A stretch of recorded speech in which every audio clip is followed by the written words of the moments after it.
imagine 5 friends. Same school, same college, same first job, same dreams. Every Friday night, they eat together. Split the bill equally. Laugh about becoming millionaires someday. Life feels equal. Fast forward 20 years. One friend earns around $40,000 a year. Another earns $80,000. One has built a business worth millions. Another quietly became financially independent. Strangely, the friendships didn't disappear, but they changed. Not because anyone became evil, not because money ruined everything, but because wealth changes something most people never notice. It changes perception, expectations, comfort, status, conversations, even silence. Today we're not talking about rich people, we're talking about friendships, and how the same people may treat you differently at every stage of wealth, not to judge anyone, but to understand one of the least discussed psychological side effects of building wealth. Now, imagine everyone is 22 years old. Nobody owns a house, nobody invests, nobody knows what an index fund is. The biggest decision every weekend is, who's paying for pizza? Everyone is equally broke. Nobody feels behind, nobody feels ahead. Someone buys a second-hand car. Everyone celebrates. Someone gets their first salary. Everyone celebrates. There is very little comparison because everyone is moving at roughly the same speed. At this stage, friendships are built almost entirely on shared experiences, not financial differences. Money barely exists as a social variable. 5 years later, things begin changing. One friend gets promoted, another changes companies. Someone starts freelancing, another stays in the same role. The salary differences aren't enormous, maybe $50,000, $70,000, $90,000. But something interesting starts happening. The group wants to take a weekend trip. One friend says, "Let's book the nicer hotel." Another quietly checks their bank account. Someone suggests flying. Someone else suggests driving. Nobody says they're uncomfortable. Instead, they simply say, "I'm busy that weekend." Money hasn't created conflict. It has created invisible decisions. Nobody wants to admit they can't afford something, so they slowly participate less. The friendship hasn't changed, but the experience of the friendship has. 10 years pass. One friend builds a successful company. Another receives significant stock options. Suddenly, one person is buying a home, driving a luxury car, taking international vacations. The rest of the group notices, not because the wealthy friend talks about money, because life begins looking different. Dinner conversations change. Someone jokes, "You can pay today." Everyone laughs, but the joke keeps returning. Eventually, it stops sounding like a joke. The wealthy friend notices something. People assume they can always afford everything. Birthdays, vacations, group dinners, even helping financially. Success quietly changes expectations. Now something more subtle begins. The wealthy friend shares an exciting idea. "I'm thinking of investing in another business." The room becomes quiet. Someone changes the subject. Another says, "Must be nice." Nobody argues. Nobody celebrates either, because people naturally connect with experiences they understand. When lives begin moving in different directions, conversations become harder. The friend discussing investment portfolios, the friend worried about next month's rent. Both have valid concerns, but they now live in different financial realities. The friendship still exists, but the shared language slowly disappears. The interesting part isn't wealth, it's perception.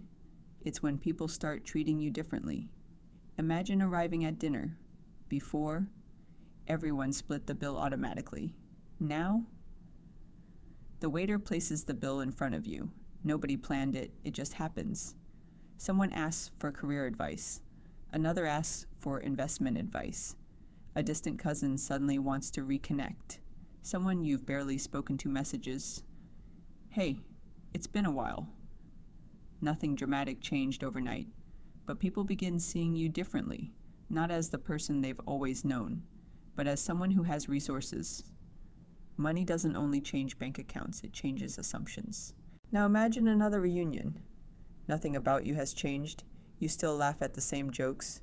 You still call your friends first. You still remember everyone's birthday.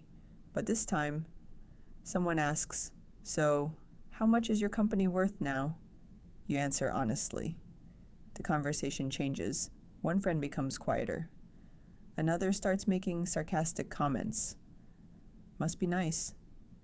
Some people have all the luck. Wish I had rich parents." Even though they know you didn't. Why does this happen? Because people rarely compare themselves to billionaires. They compare themselves to people they grew up with.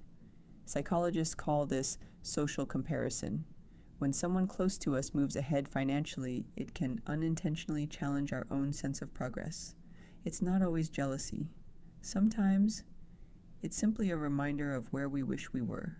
But here's the beautiful part. Not everyone reacts that way. One friend calls you after hearing about your success, not to borrow money, not to ask for advice, simply to say, "I'm proud of you." Another sends you your favorite coffee, just to celebrate. Someone else says, "You've worked hard for this. You deserve it." Those friendships become priceless, because genuine happiness for another person's success is surprisingly rare, and once you've experienced both kinds of reactions, you never forget the difference. Money doesn't create those friendships, it reveals them.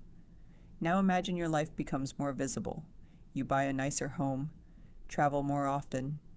Your business starts getting attention. People you've barely spoken to in years begin reaching out. A former classmate wants to catch up. A distant relative suddenly remembers your birthday. Someone you've never met asks for a meeting because they have an amazing opportunity. Again. This doesn't mean everyone has bad intentions. Some people genuinely want to reconnect. Others see opportunity. The difficult part is knowing which is which. And unlike business, there isn't a formula that tells you. That's why many financially successful people become more selective with their time. Not because they think they're better than anyone else, because attention becomes one of their most valuable assets. Here's something many people never talk about. The healthiest friendships often grow alongside your financial journey. Imagine one friend who also starts investing. Another launches a business. Someone else develops a new skill. Now your conversations become different. Instead of discussing only problems, you're discussing ideas, books, investments, health, business, long-term goals. Nobody's trying to impress anyone. Everyone is simply growing. That's one reason successful people often appear to have different social circles, not because wealth automatically replaces friends, because growth changes environments, and environments naturally introduce new people. At this point, you might be wondering, does money really change friendships? Sometimes. But perhaps a better question is this: what exactly changed? Think about it. At $1,000, your biggest concern was surviving the month. At $10,000, you started thinking about the future. At $100,000, people began expecting more from you. At $1 million, you started questioning people's intentions. The money didn't rewrite your personality overnight.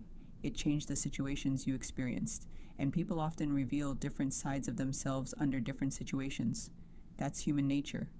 Here's what I believe. Real wealth isn't measured by the size of your investment portfolio. It's measured by how many people would still choose to sit across the table from you if every dollar disappeared tomorrow, because the people worth keeping in your life celebrate your success without comparing it to their own, challenge you without competing with you, support you without expecting something in return. Those friendships become rarer as life moves forward, and perhaps more valuable than money itself. If there's one thing I'd like you to remember from this video, it's this.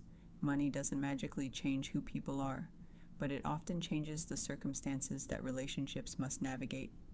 Some friendships will become stronger. Some will quietly fade away. Some will surprise you, and some will remind you why you've kept them in your life for so many years. As your wealth grows, don't just ask whether your bank account is growing. Ask whether your character is growing too. Because the goal isn't simply to become financially successful. It's to build a life where success never costs you the people who truly matter. And if your success helps the people around you grow instead of drift apart, you haven't just built wealth. You've built something much harder, a meaningful life. I'm Morgan Vowles. Build small, grow strong, live free, and I'll see you in the next video.